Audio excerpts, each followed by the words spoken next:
Olá e muito bem-vindo, muito bem-vinda ao Literatura Falada. E você que gosta de boas histórias, você sabia que no início da década de 60 do século XIX correu a notícia de que Gonçalves Dias havia morrido ao chegar em Marsella, na França, vindo do Brasil?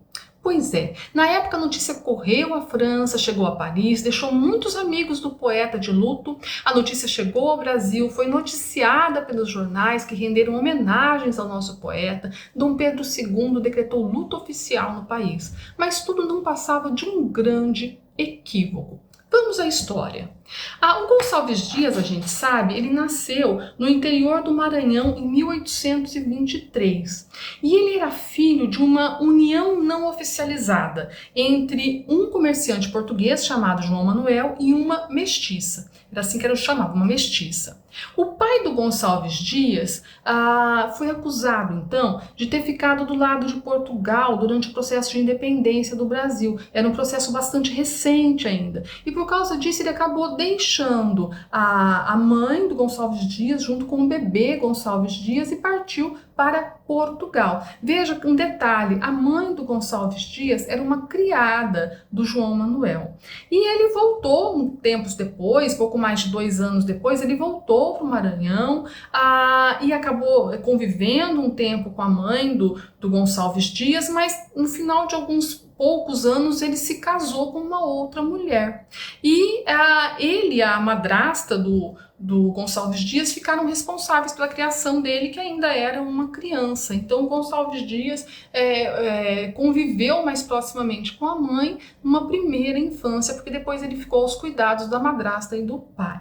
Bom, no Maranhão, o jovem Gonçalves Dias iniciou seus primeiros estudos, né? Estudou durante alguns anos lá, e um professor sugeriu que ele continuasse os estudos em Coimbra, em Portugal.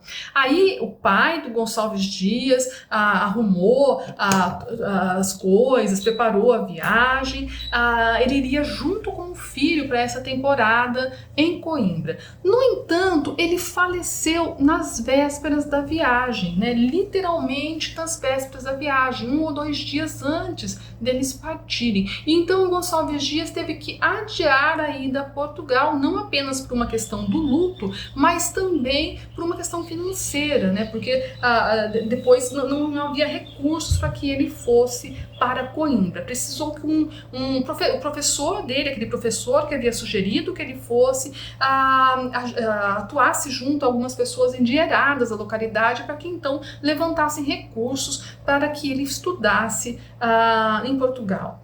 Aí ele partiu, estudou, viveu paixões, melancolias, escreveu a canção do exílio, cheio de saudade da terra natal, voltou para o Brasil.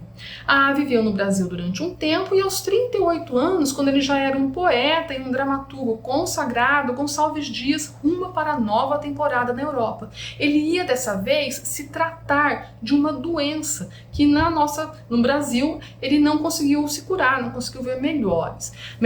Essa viagem durou 55 dias, né, para cruzar o Atlântico de navio.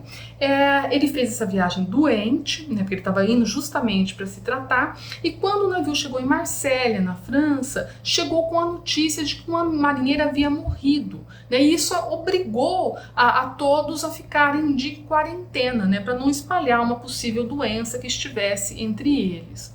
Bom, a notícia da morte se espalhou, chegou a Paris, mas o que erroneamente se dizia era que quem havia morrido no navio era o próprio Gonçalves Dias e não um marinheiro. A notícia, como eu disse, chegou ao Brasil, foram publicados obituários, teve luta oficial, homenagens ao poeta, e enquanto isso, em Marsella, o Gonçalves Dias começou a estranhar os olhares espantados das pessoas com quem ele se encontrava. Eu vou ler aqui uma passagem de uma carta que ele escreveu na ocasião para um amigo.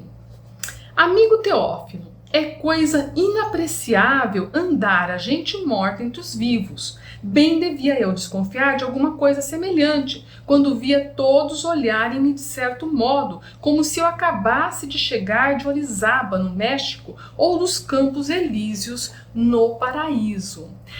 O Gonçalves Dias, depois dessa situação um tanto inusitada, passou mais cerca de 2 anos na Europa, mas ele não conseguiu se curar da doença, acabou decidindo retornar ao Brasil, mesmo que estivesse fraco, debilitado, precisando de cuidados. Bom, aí ele novo trajeto, né, da Europa para o Brasil, quase 2 meses de viagem, e houve um terrível imprevisto quando eles estavam justamente chegando no Maranhão. Quando a embarcação chegava ao Brasil, ela se chocou com um banco de areia já na costa do Maranhão.